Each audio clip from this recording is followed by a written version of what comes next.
Teman-teman, gue dapetin ceramah dari Al-Maghfurullah Kiai Haji As'ad Syamsul Arifin, yang mana ceramah beliau ini ya ada relevansinya terhadap apa yang saat ini terjadi di PBNU. Terutama puncaknya adalah ketika PBNU itu secara resmi mengeluarkan surat edaran yang menyinggung PWI-LS. Dan ceramah beliau Al-Maghfurullah Kiai Haji As'ad Syamsul Arifin ini juga akan menjadi pedoman bagaimana kemudian kita berkesimpulan dan menentukan sikap terkait kondisi yang terjadi hari ini. Ya, kita simak teman-teman. Orang pidato anak sehat dari kayak maafain maka dari PBNU maka kuda ke asat ada jalur tapi pidato kuda maru kuda kayak syak toro tengah ngapa sih montro selamat sampai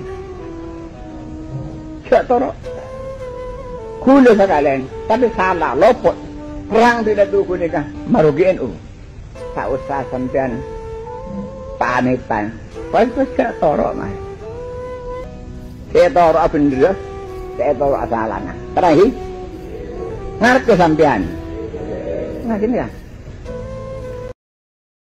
Nah, bagi gue teman-teman, ini pesan beliau itu muhkamat, nggak perlu tafsir karena udah jelas. Ya, siapapun dia yang ada di pengurusan PBNU kalau ngerugiin NU, ya tinggalin, jangan diikutin. Bahkan beliau menganalogikan dirinya sendiri. Coba itu. Saking tawaduknya beliau. Ya. Poinnya, konklusinya, istinbatnya, kesimpulannya. Siapapun dia yang merugikan NU, jangan diikutin.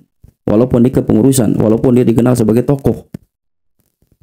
Pertanyaan selanjutnya adalah, apakah hari ini pengurus-pengurus besar di PBNU itu merugikan NU? Maka ketika kita melihat arah dari sudut pandang kiai-kiai kita yang ada di PWI-LS ini, yang sedang menjaga harkat martabat NU, harkat martabat Islam, harkat martabat baginda Nabi, ya dua saja yang saya pahami ya hasil dari mengikuti polemik nasab dari aspek sosial. Manakala kiai-kiai NU itu kalah populer dibandingkan Habib. Bagi saya ini merugikan. Kenapa? Karena ketika kecondongan warga Nahdliyin, kaum Nahdliyin ini jatuhnya kepada Habaib, pada Habib, maka otomatis yang paling didengar adalah ucapan kata-kata yang keluar dari mulutnya Habib. Dan itu terjadi. Itu terjadi. Yang kedua dari aspek ajaran yang mana udah begitu menyimpang ya, dari aspek ajaran baik akidah maupun kemudian amaliyah ini kan banyak menyimpang. Yang dicalin apa? NU yang jelek yang diserang. Lagi-lagi NU jadi tumbal. Belum lagi dari aspek sejarah yang mana diketahui bahwa ada Habib yang memasukkan sejarah NU, belum lagi sejarah bangsa, belum lagi makam-makam leluhur kita dibaaluikan. Apa ini nggak merugikan? Tentu ini merugikan. Gitu loh. Dan apa yang saya sampaikan ini berdasarkan apa yang saya dapati dari pemaparan-pemaparan dari GG kita yang begitu cinta, peduli terhadap NU, terhadap Islam, terhadap baginda Nabi, terhadap bangsa. Dan satu lagi teman-teman, yang membuat saya begitu yakin ya memilih mendukung barisan PWI-LS. Satu anomali yang nggak pernah kita lihat sebelumnya, di mana ketika itu PBNU ya mengadakan kunjungan ke Israel.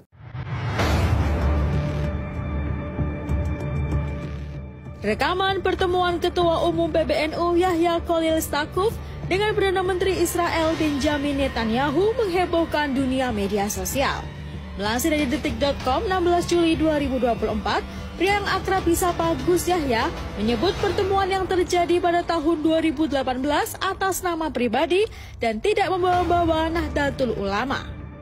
Namun Perdana Menteri Israel Benjamin Netanyahu di akun X @Netanyahu 14 Januari 2018, Perdana Menteri Israel mengunggah foto pertemuan dan menyebut Yahya Khalil Stakuf sebagai Sekretaris Jenderal Nahdlatul Ulama.